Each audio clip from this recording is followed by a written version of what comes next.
So what's the honest opinions on Giles doing this today? Es un poco loco. Poco loco. No. Loco, grande loco. Grande loco. I think that doesn't need translation. No. You've got to be a little bit crazy in some way to just be attempting this. You know, physically, it is not possible for an individual to do something like this on their own. He sent me a voice message saying, oh, firstly, how are you? Like, it's been ages. Secondly, I'm running 160k. Let me know if you want to join for a segment. And I had to like re-listen to it.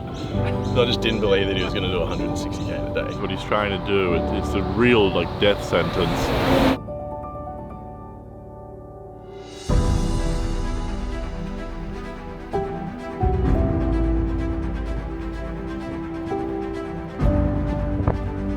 The last time I tried to run 160 kilometers, I injured myself and failed miserably. Now it's time to have another crack. Alright, introduce yourself and tell us your age. That's a bizarre question. Alright, introduce yourself. No, that's fine. You want my last name as well? Yeah. Middle names? No, I'm Giles Penfold and I'm 26. The plan is to run 160 Ks from Bondi to Manly and then back to Bondi in the fastest time ever recorded. That means I need to complete the run in under 21 hours and 14 minutes. I'm choosing to do this 160 kilometer thing that I know will be difficult, but it'll teach me a few things about myself. And I get such a kick out of testing my body and my mind with these things. You're capable of way more than you actually think. It's almost like tricking your mind into thinking like you can do this, even though your body is screaming, stop, stop, stop. You get your barber friend to cut your hair and the hope to God he doesn't fuck your head up. Giles is my strongest friend. He just likes pushing the limit. It's like any reward after prolonged suffering. It's profound. He gets a lot of joy out of that. He is just extremely disciplined, strong, reliable, efficient workhorse. It's a workhorse. He looks deep into things. He would take an idea and see it to its end. Oh, he's pretty weird. He's a bit of a yogi, bit of a hippie, does things by the book, but not the normal book that people read. It's that weird book of how to live life alternatively.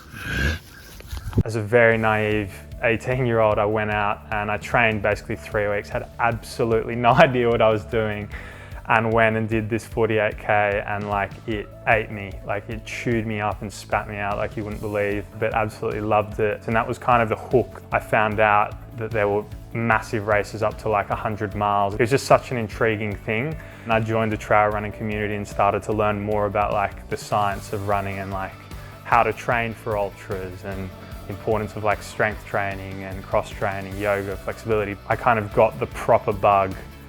The trail running bug they call it, and there's this addictive nature of like the endorphins and the purpose and just the great emotions you get from trail running. There's something very powerful to being able to put your head down and trust your body and also push your mind. You know that in extremely uncomfortable situations you can succeed and do well. That mentality, disperse that over your life and like you're good, you're sorted. And I think that's what makes it so damn good, in all honesty. You feel so invincible and just like, come on universe, like give me more, like I want to take more things on.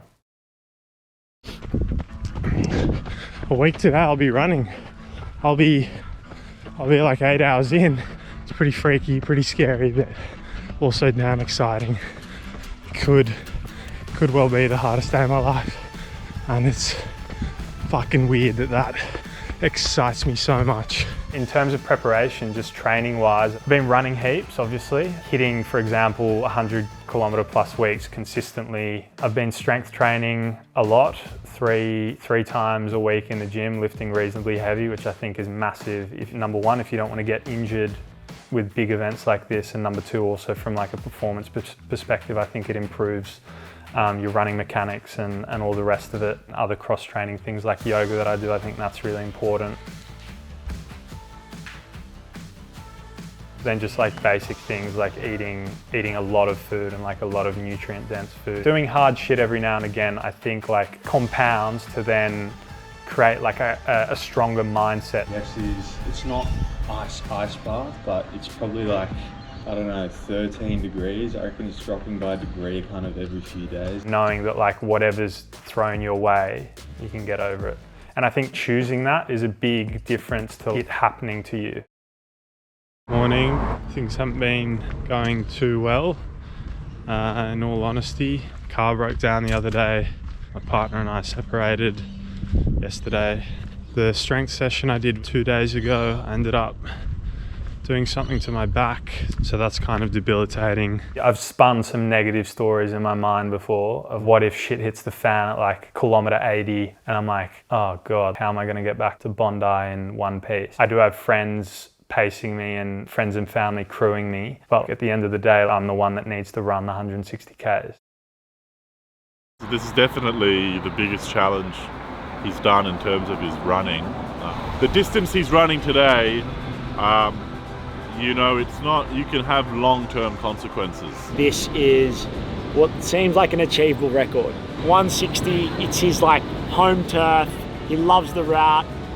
He runs it all the time. If he's ever gonna like perform and like own like one of these races, it's gonna be this one. I knew he was a bit of an animal, and he's got like, he can go to dark places and just get it done. But this is like 160k less than a day is pretty crazy. The thing that makes him great at something like this is he like just wants to push himself to his max, and he wants to get the absolute most out of himself. And it's not always running, it's often it's swimming or fasting or something entirely stupid in my opinion. But he's always just trying to see what he can get out of himself, and it's what makes him a machine. Everyone knows that's beyond the physical anyway. You can train all you want for that. That's way beyond the physical. Mental game strong. It is. Go Giles. Go Giles. Go Giles.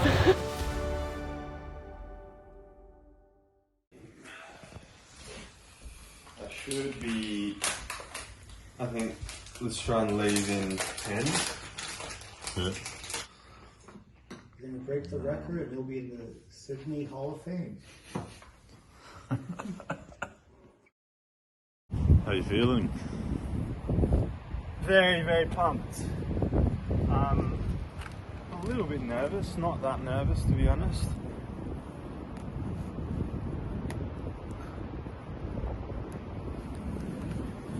Right.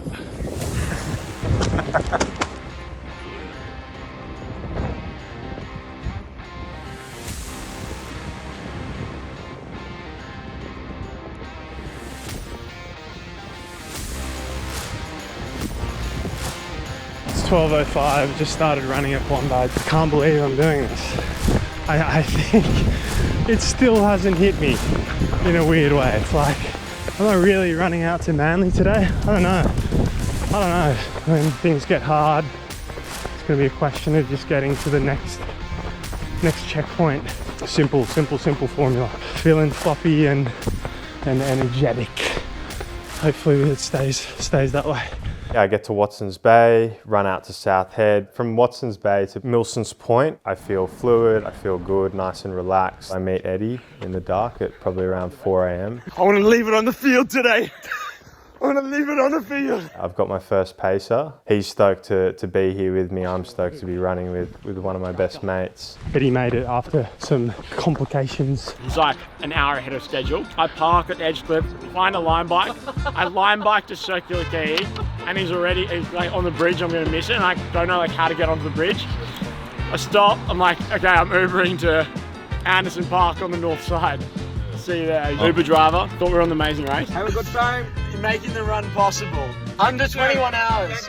We get to Michael and James. Morning. Eddie and I are very shocked at how everything's like laid out and like super professional. I'm also pinching myself. This is unbelievable. Questioning almost, do I deserve this? And then the next section, Spit to Manly. We have a great time. Drama, big drama. You might not make it. I went to wipe my face with my left wrist. I wore smeared bird shit all over my fucking face. This is what you get when you wake up early. North Head, that's where we've come from. South Head over there. And the sun is arriving. Coming in hot, baby. You think And we keep going until we meet crew at Manly Wharf. Eddie stops running there. He's done his 30k. I run one of the only kind of solo sections apart from that early morning stint. Quick update, 7:30 in the morning. What a morning! I'm 2-ish k's away from Manly, the halfway point. Very keen to sit down and eat some food. I get to Manly Beach. I'm really surprised that it was like a good 8 people just like staring at me as I'm eating food and like getting changed out of my morning disgusting sweaty clothes. I leave Manly Beach with George. We do the section, it flies by like that, and I pop out again at Manly Wharf. I pick up Gus and we start running. Almost 90k. Attaboy. Gus has joined, saving me big time. I'd be so fucking lonely doing this by myself. We do the spit section again, which went really, really well. The legs are slowly getting very, very sore, but like nothing to worry about. I have no trouble with my stomach, like I'm constantly ingesting food and having no issues, which is very, very good and very important. And Gus runs the next 12Ks with me. Giles is officially 100k into his run. Let's do it. We get to Sirius Cove where I have my third and final long 10-minute break. My parents are just being very parents-like. What do you need, Giles? How do you feel? I feel great. Oh no, this isn't a photography session. Gus stops running here. Ads and I run the next 9 to 10 kilometres to Milsom Park. There were certain paths where there would be a bunch of people and we were coming through, and literally 20 metres before we'd get to them, he'd go, On your right, on your left. Sorry guys. They'd always move, but he continuously did it. On your right guys, coming through. Guys on your right. And he would do this with almost every single group. Sorry guys, sorry. On your right car. And I just found it hilarious. I never tell people 99% of the time. It's sweet. Cool. I was starting to feel like a bit of a douche. I get to Milson's Park and I'm surprised at how many damn people are there. And there's like 10 people or something. Turns out 5 of them are gonna run with me. So all of a sudden I feel like Forrest Gump. I've got all these people surrounding me and I'm running with Sophie, Lydia, Matt, Kerno, Ads. Completely unexpected, but like, it's wicked. I'm kind of pinching myself at this point thinking, wow, this is so incredible to be surrounded by all these people that, you know, care and want to be here doing this with me and supporting me. That's when my body is a bit like, oh, here we go.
I get an amazing surprise. My old maths teacher, Tony, is waiting for me on the corner. It was just a bit of a like, whoa, what's this? And he's someone that's been a very inspirational person for me.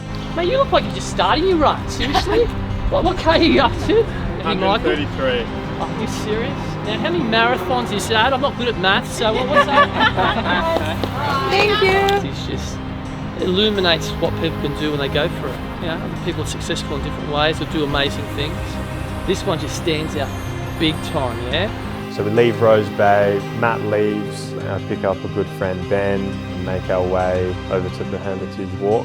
It was very weird to be in that state and be surrounded by people 140 kilometres in to a run when my whole life I'm just running relatively quickly through this area, feeling amazing. So we pop out at Nilsson Park, make our way around past Walkloo's house, Parsley Bay. And then I stop at my parents' place, have kind of 2 or 3 minutes before Matt nearly rips out my jugular.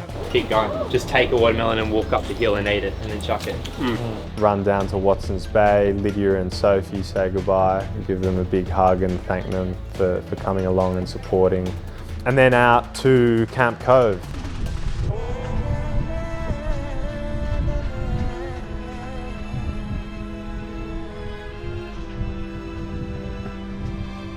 Body is like, oh shit, be good to just get there now. I'm starting to feel pretty shit. My knees are buckling more than anything, like underneath my kneecaps, it's just a sharp stabbing pain.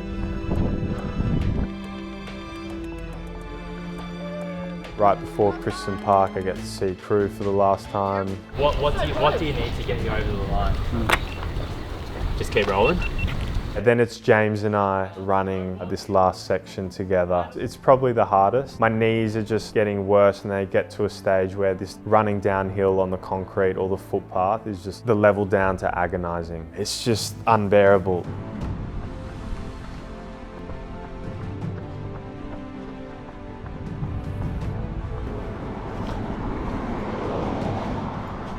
Before you know it, I'm a kilometre away. I just get overwhelmed by emotion of the whole day, and like I spend a minute or so focusing on my body and tapping different parts and being like, thank you, thank you, thank you, because when it allows me to do incredible things in my life, I think it's important to thank it.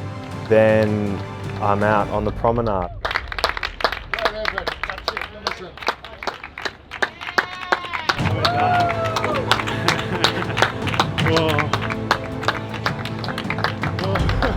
I'm just so happy and I'm high on life basically. It's like, holy shit, this big build up, I've done it, it's been incredible. A day I'll never ever ever forget. I thought my body would break down way earlier and I would just be in agonizing pain. The mental side of things, I also thought I would go to some really dark places and it just didn't happen. I think that's primarily because I had so much help and support by close family and friends. Doing it by myself, it's just a completely different ball game because it's like me in my head the whole time rather than me having distractions and being surrounded by people and, you know, being immersed in conversation. It's cemented the importance of surrounding yourself with people you care about and love and resonate with, and that if you have a good community, you're good to go, like you're set. In recent times, I've always thought I can be strong enough to play it out by myself, and I haven't reached out for help or shared things that maybe I should have. It was a very, very good example of how things go well in your life when you surround yourself with good people.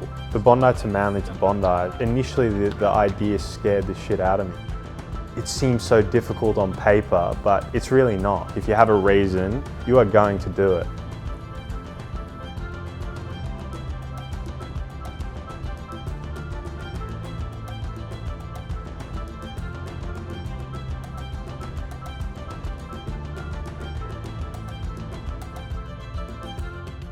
Could I do that again? Imagine fucking having to run back to Manly right now. Yeah. Oh, and back again. I mean, and back again, doing the 320. Yeah, Tour de Jean. Someone's gonna do it one day. It's probably you.